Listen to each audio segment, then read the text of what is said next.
Hi there, I'm Erica, and this video is for families that might have gone through difficulties during COVID and are now facing trying to redo their life and figure things out again when it comes to housing and rebuilding what you once had or what you hope to have. It is also for those families that have been renting but wishing and hoping for some sort of clarity of abundance and where they can begin building their dream home.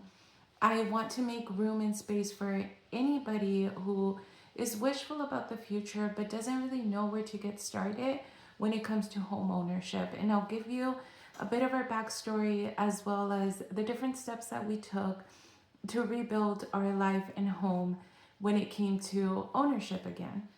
When my husband and I got married, we were so excited during the engagement process. We had bought a home very young. We were about 22, had just finished college, having our first job. We thought we had it all together. It really felt like it because we got a general contractor. We gave him our specs, the things that we wanted, the design, and he basically grabbed everything, had his own architecture, put the house plan design together, and we didn't really think too much into it. We didn't overdive. We kind of saw the cost, saw what would happen next, and got started. The thing is, when it all got started, there were some things that he had to cut off along the way that were over budget. And keep in mind, this was back in 2012, before pandemic. And construction was already working that way, where you would get one say, one word, and then no, things just don't plan out. They don't fit in the plan, in the cost. And that is what tends to happen with general contracting. Fast forward, we move in, we love our courthouse, opening our beautiful big wooden doors. It was such a dream at that time because it's what we wanted, where we wanted to start. However, I always had this goal of living in an apartment, so we kind of jumped straight into from having lived at our parents, me at dorms for college, to our home. And it can be a big piece of gratitude, something that we will forever hold in our heart as we got to start that way, and it is beautiful. However, it did come with challenges. We were not very financially savvy, besides having invested early. My husband was the one with that idea of purchasing a home, but we didn't have all our finances in order. And so, years in living in that home, we were living very much above our means. We were having all the fun that we wanted, traveling, buying all the makeup and things that I wanted. So we were constantly reaching for all of the things that seemed to have big meaning, but really were just leaving us stuck and in a cycle of not feeling truly abundant and not actually building wealth. Meanwhile, in the background, I was a teacher, so TRS, the Teacher Retirement Fund, was holding some money which benefited us in the future, and that's another story for another day. But it did allow us to move forward and continue building up our house. So, having been married for a few years, we started with a family going into that path, and we love our children. We're so excited to have them. But somehow, once we had our second daughter, things started getting really hard with COVID. I did not want to continue working at the school I was at because I wanted to be home with my baby. It was my ultimate goal at that moment. I wanted nothing more. So I stayed home with her, which I never regret. I don't call it an impulse, I call it a spiritual calling at that moment. I knew what I had to sacrifice and give up in order to be with her. And several months later, I did have to return to work, which allowed me to work for some hospitals in the valley that gave me a lot of knowledge and a lot of opportunity, but at the same time that led the way to where we were in the future, because I thought, we're living here.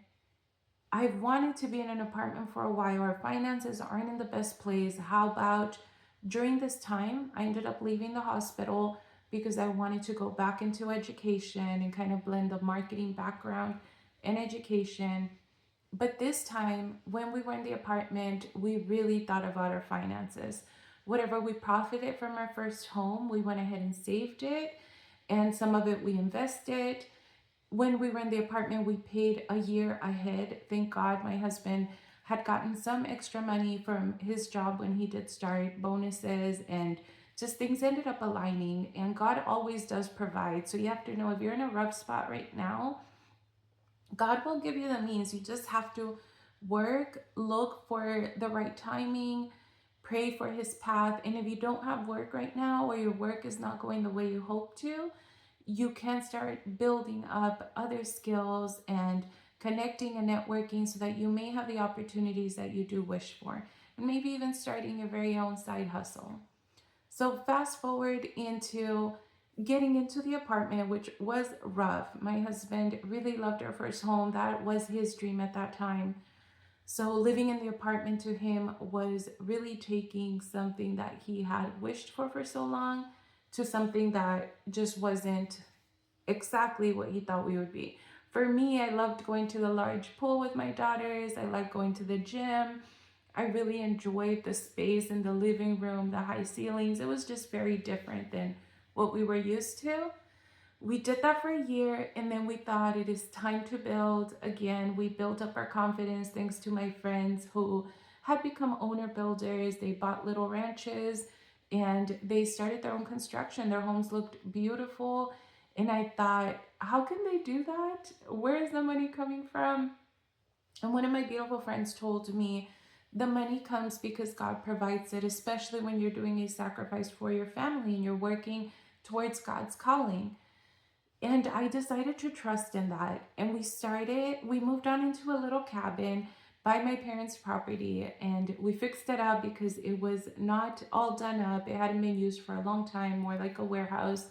So we repainted, fixed it, put a countertop, like a little marble countertop, just a very small space. It was a huge sacrifice and change for our family, but I did grow up very humbly. And so I know what challenging beginnings are like, and I know what it's like to live with very little. And as the Bible says, I also know how to live with more abundance. And at the end of the day, is as long as you have your loved ones and your family, everything will be sufficient. And just keep praying, keep that positive mindset so you can keep moving forward. So once we were in the small cabin, we had our land going, and it started to where we were praying and hoping that the land would be sufficient. And it really was sufficient, because although it took about a year and a half almost to subdividing, the property was really difficult to subdivide. It was in the county, it had different city regulations.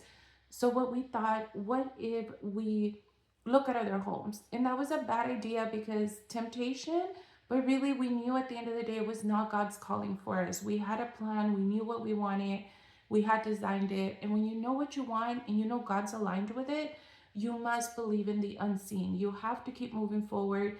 And even when it looks like nothing is happening, all of a sudden things will come together.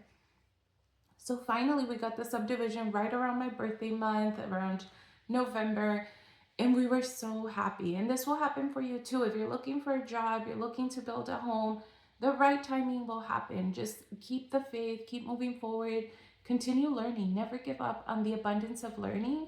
Because if you're not ready, getting educated in the things that you want, not just in a random thing, but in what you hope for, it makes things a lot easier and simplified so that you have some set strategy.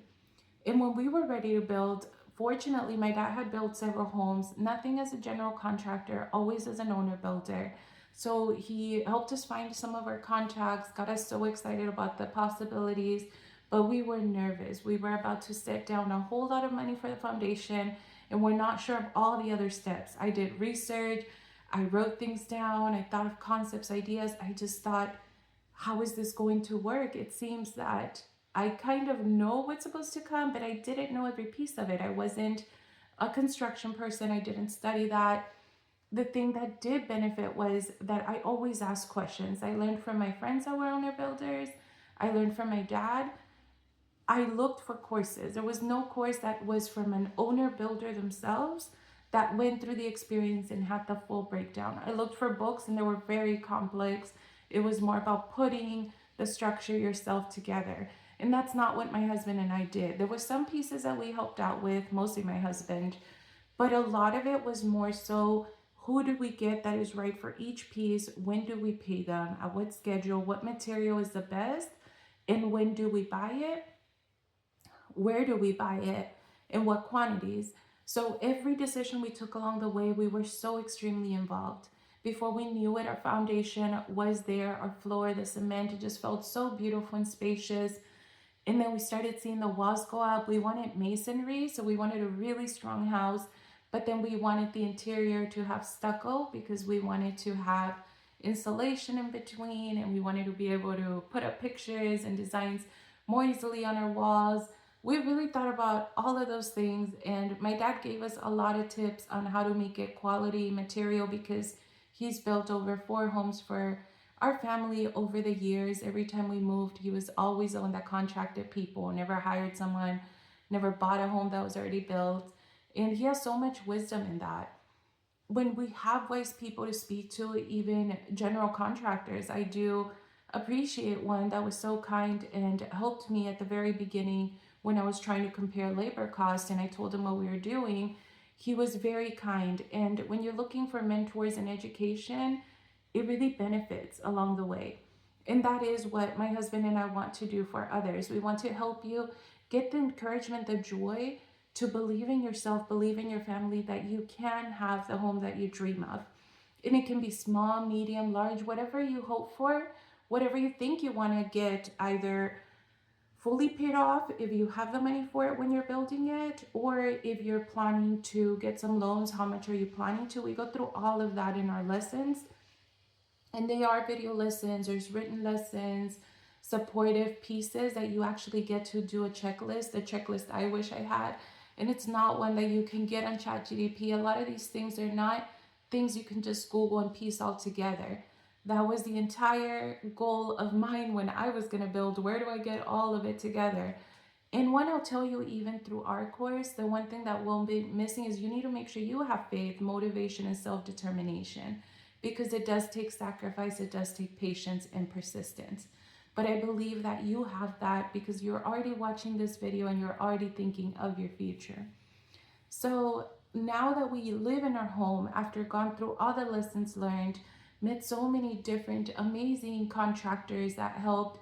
Some of them built our built-in cabinets, our bookshelves, our mud room, and then the people that gave us our countertop design, they were so incredible. You will meet great people along the way that will do things for you that a company sometimes won't. People that have their own little businesses and they're hoping to do one extra thing for you because they know you're doing this for your family and to reach financial freedom.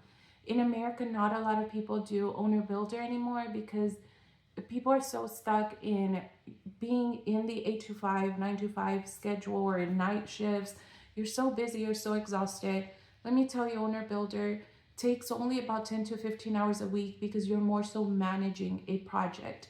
So it's as if you were going to night school, but rather you're saving even hundreds of thousands, but at least thousands in building your house, depending on the size and style and the decisions that you make along the way. For us, it was absolutely worth it. And we cannot wait to keep saving and looking for the next property to one day build our very own small cabin to do Airbnb and for our own little weekend vacations. So do consider that if you are stuck in a rut where you feel I'm never going to get out of apartment renting, never going to get another house, I'll have to be in my starter home forever because COVID and interest rates, that is not real. Your mindset is the only thing that is real, and your connection to the faith that you have for your future. And that all works out if you are considerate of the steps that you need to take. And first is taking control of your finances, making sacrifices, praying, manifesting, and hoping for the things that you want in a future.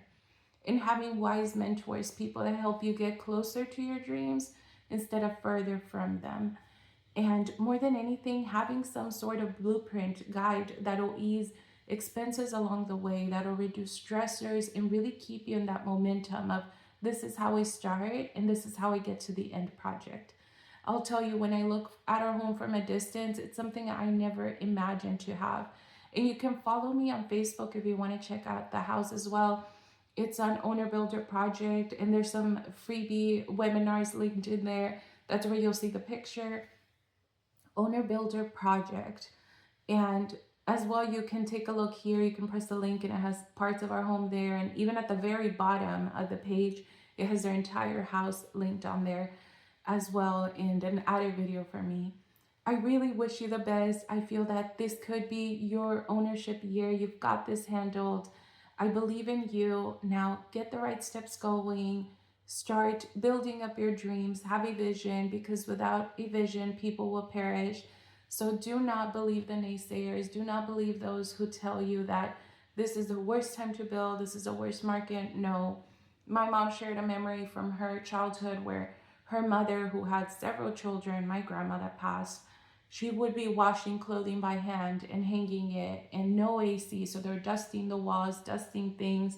We live in abundance, and sometimes we forget to be grateful for that abundance and to use it as an opportunity to get more of the things that we want, but without sticking ourselves in more financial burden. And that's a whole point of Owner Builder Project, is how do you reduce your debts so that you can live a more freeing life and truly enjoy your family, your future, and invest in something that'll grow instead of depreciate. I am so excited to continue this journey with you. Please do subscribe and share, as I am only in the beginning of this journey as well, of being a business owner and starting a consistent YouTube channel. There is a lot of shorts that I have been doing already for about a month, and I just want to share what I know and be able to help others, because if I can be of service to you, then I know that I have made an impact in this world beyond my family, which is what God's called me to do. Take care and good wishes on your journey.